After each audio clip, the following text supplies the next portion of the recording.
इस वक्त ये बड़ी खबर आपको हम झारखंड से बता दें, जहां अब आपको बता दें कि बिहार के बाद से झारखंड में भी जातीय जनगणना होगा। क्रमिक विभाग तलाश रही है जातीय गणना का रास्ता। आपको बता दें कि मानसून सत्र में 2 विधायकों ने सदन में इसको लेकर सवाल खड़ा किया था, जिसके बाद से ये फैसला ले सकती है सरकार। आपको बता दें कि सरकार पहले ही क्रमिक विभाग को संबंधित दायित्व सौंप चुकी है और साथ में क्रमिक विभाग में नियुक्त हो चुका है इसको लेकर एजेंसी। और साथ ही आपको बता दें कि जून माह में चंपई सरकार में लिया जा चुका है इसको लेकर निर्णय, और साथ ही बिहार के बाद जातीय गणना वाला दूसरा राज्य बनेगा झारखंड। तो ये इस वक्त की बड़ी जानकारी हम आपको टीवी 45 पर दे रहे हैं। आपको बता दें कि झारखंड में भी अब जातीय गणना होगा। क्रमिक विभाग तलाश रही है जातीय गणना का रास्ता। मानसून सत्र में फिलहाल आपको बता दें कि 2 विधायकों ने सदन में इसको लेकर सवाल भी खड़े किए थे।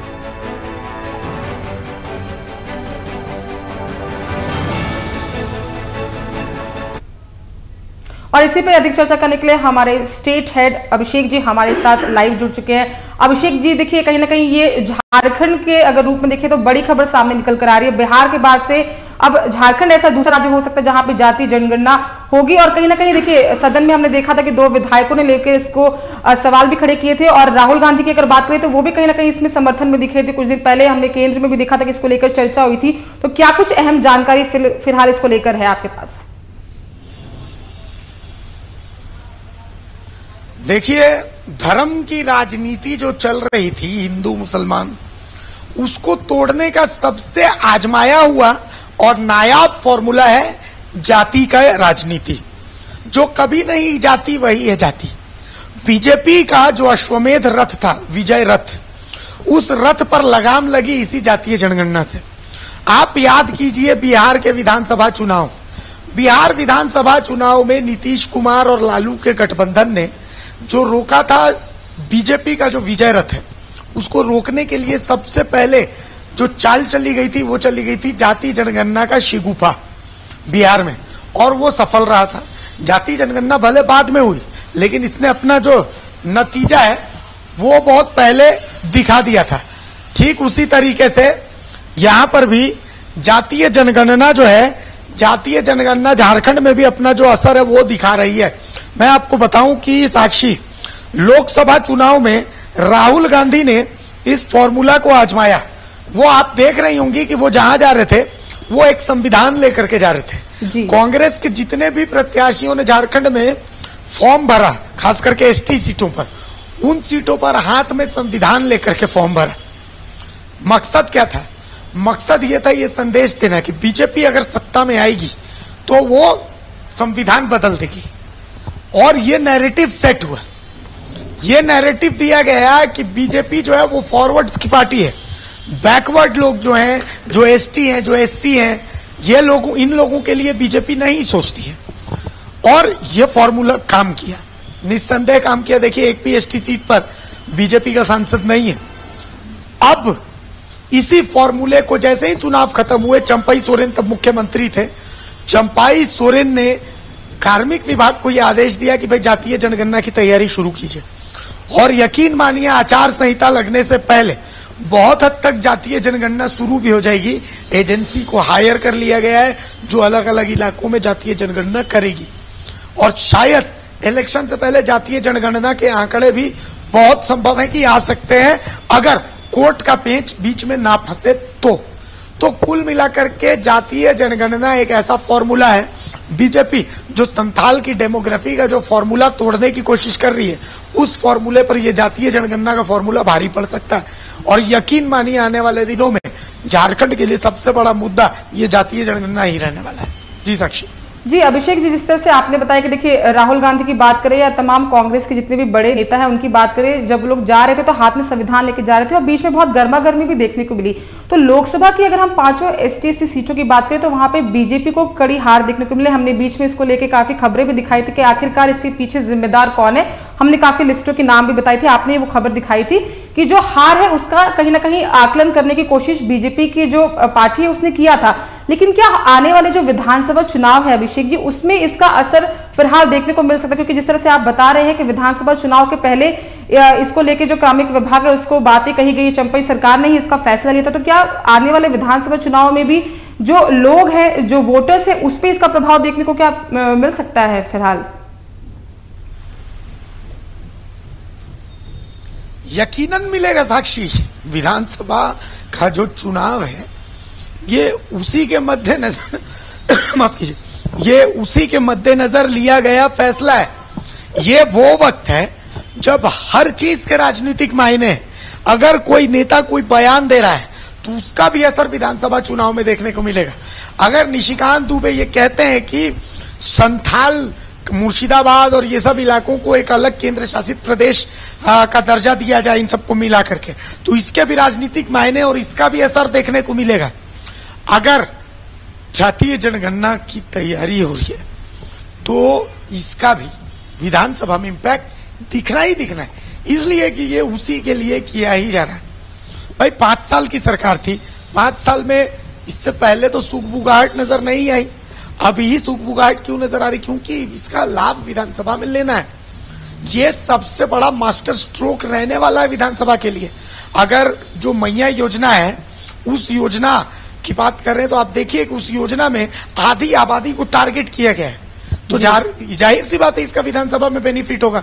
उसी तरीके से जो जातीय जनगणना है, जातीय जनगणना हो या ना हो, नैरेटिव ये सेट होगा कि सरकार कोशिश तो कर रही है जातीय जनगणना करवाने की, और सारा खेल नैरेटिव का ही है।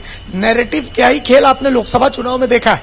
तो अभी खेल, मैंने कल भी यही बात कही थी कि नैरेटिव जिसने सेट कर लिया, जिसने सामने वाले को अपनी पिच पर खेलने के लिए बुला लिया, उसी के फेवर में चुनाव के नतीजे जाते हैं। पिछले लोकसभा चुनाव में, जब उससे पहले 2019 के लोकसभा चुनाव हुए थे, तो मोदी जी ने राहुल गांधी को अपनी पिच पर बुलाया था खेलने के लिए, लेकिन इस बार राहुल गांधी हेमंत सोरेन ने अपनी पिच पर बुला लिया मोदी जी को खेलने के लिए।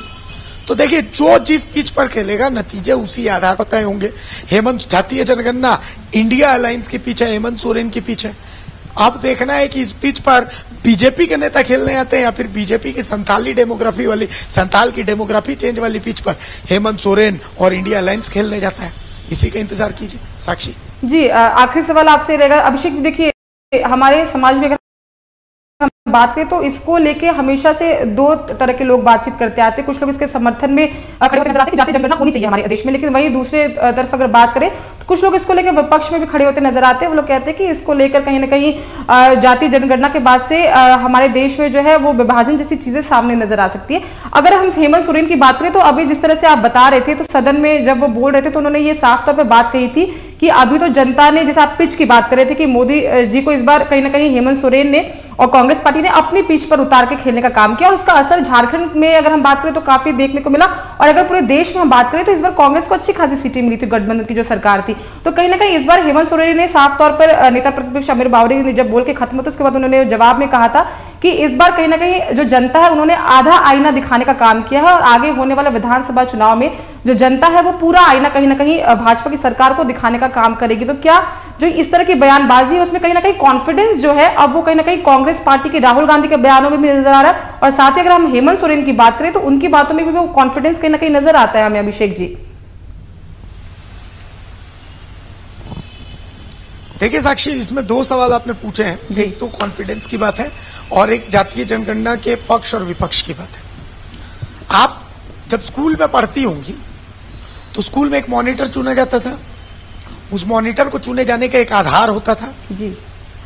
तो जातीय जनगणना वही आधार है। आप समझिए कि कल एक खबर आई थी कि जयपुर देहात, राजस्थान की जो राजधानी जयपुर है, उस जयपुर देहात में एक दलित आईपीएस ऑफिसर की जो बारात निकली वो पुलिस की कड़ी सुरक्षा में निकली। शहरी क्षेत्रों में जातीय जनगणना हम समझते हैं कि नहीं ठीक है, शहरी क्षेत्रों में जातीय जनगणना आपको लगता होगा कि जाति प्रथा नहीं है, आपके ऑफिस में नहीं है, लेकिन जो कभी नहीं जाती वही है जाति। आज भी आपके और हमारे ऑफिस में जो हमारा वॉशरूम साफ करने आता है वो एक खास जाति वर्ग का ही है। आप उस वॉशरूम साफ करने वाले को कभी पांडे, मेहता, तिवारी, मिश्रा नहीं देखेंगे, वो एक खास ही जाति वर्ग का रहेगा। ऐसा क्यों है? ऐसा कभी सोचने की जरूरत है इस बात को। आप आज भी जब गांवों में जाएंगी तो गांव के जो जमींदार परिवार थे, जो पुराने जमींदार परिवार थे, आज भी जो आदिवासी परिवार है, उस आदिवासी परिवार का छुआ हुआ नहीं खाते। ये सदियों से चली आ रही परंपरा है। हम लोग इसको यूं देखते हैं, ठीक है, कुछ देने वाले लॉजिक देंगे कि नहीं वो साफ सुथरा नहीं रहता इसलिए, लेकिन ये बात नहीं है। अगर वो नहा के भी आएगा, साफ होके भी आएगा, तो आपके दिमाग में वो घर कर गया कि नहीं हमें उसको छुआ हुआ नहीं खाना है। यही इसी के लिए जातीय जनगणना की जरूरत है। संविधान में प्रावधान तो कर दिया गया है कि नहीं, अनटचेबिलिटी इज अ क्राइम, ठीक है, अनटचेबिलिटी आप प्रैक्टिस नहीं कर सकते, लेकिन जब आप कपड़े उठा करके और जल लेकर के जाते हैं कि नहीं मेरे से टच मत होना, कि मैं भोलेनाथ को जल डालने जा रहा हूं, तो वो अनटचेबिलिटी है। अगर वो आपको छू देगा तो क्या आप अपवित्र अशुद्ध हो जाएंगी? जबकि आपको भी उसी मिट्टी पर रहना है जिस मिट्टी पर वो है। वो मिट्टी उसी मैटर से बनी है जिस मैटर से मिट्टी पर आप खड़ी हैं। उस मैटर में वही मॉलिक्यूल्स और एटम्स है जिस मैटर में आपके पैरों के नीचे के मॉलिक्यूल्स और एटम्स है। तो इसीलिए जाति प्रथा जो है वो जब तक है, जब तक जातीयता है समाज में, तब तक जातीय जनगणना की जरूरत है।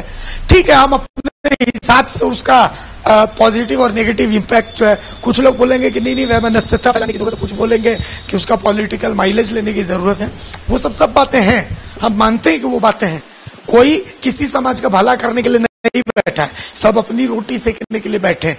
लेकिन इन सब के बीच जातीय जनगणना की जरूरत है, इसलिए क्योंकि संविधान के प्रावधान, आपको कैसे पता चलेगा कि आप जिसके लिए योजना बना रहे हैं उसकी जनसंख्या कितनी? बिल्कुल, आपको कैसे पता चलेगा कि कौन सा कितने संख्या में है, उसका समाज में प्रतिनिधित्व कितना है, और उसको सरकार जितनी योजनाएं लाती है, रोजगार देती है, उसमें उसको कितने प्रतिनिधित्व की जरूरत है। हम कहते हैं कि झारखंड एक आदिवासी राज्य है, 5वीं अनुसूची का राज्य है, लेकिन आदिवासी में संथाली आदिवासी कितने हैं, मुंडा आदिवासी कितने हैं, उरांव आदिवासी कितने हैं। हम कहते हैं कि नहीं भाई, जो एससी लोगों के लिए, जो दलित पिछड़ा है उसके लिए सरकार काम कर रही है, लेकिन उनकी संख्या कितनी है? अरे भाई, चमार कितने हैं, दुसाध कितने हैं, पासवान कितने हैं, मोची कितने, ये कैसे पता चलेगा? आपको पता करना पड़ेगा। अरे भाई, पंडित जी कितने हैं, आपको कैसे पता चलेगा? आपको जब तक उनकी संख्या नहीं पता चलेगी तब तक आप कोई भी चीज कैसे, आपको संख्या जाननी पड़ेगी। तो इसका ये एक्सपेक्ट है। अब हेमंत सोरेन के कॉन्फिडेंस के बाद देखिए, हेमंत सोरेन इसलिए कॉन्फिडेंट हैं क्योंकि उनको पता है कि वो आदिवासियों के सबसे बड़े नेता हैं। बिल्कुल, जेल जाने से पहले हेमंत सोरेन सिर्फ एक नेता थे, लेकिन जेल जाने के बाद हेमंत सोरेन दिशोम गुरु के बेटे एक जन नेता के तर्ज पर बाहर आए हैं, जो एक आवाज में सत्ता इधर से उधर करने की क्षमता रखते हैं। हेमंत सोरेन की राजनीति देखिए, हेमंत सोरेन वही बातें कर रहे हैं जो उनके वोट बैंक को पसंद है। हेमंत सोरेन बिहारियों के खिलाफ बोल रहे हैं, हेमंत सोरेन जो है महतो कम्युनिटी के खिलाफ, क्योंकि उनको पता है कि जो उनका वोट बैंक है, उनका सबसे मजबूत गढ़ संथाल है, और संथाल आदिवासी को लेकर के खुश है। उनका मजबूत गढ़ लोहरदगा गुमला वाला इलाका है, वहां के लोग इनके बयान से खुश हैं। तो हेमंत सोरेन को पता है कि उनकी पिच क्या है, और उस पिच पर वो छक्के पर छक्के लगा रहे हैं।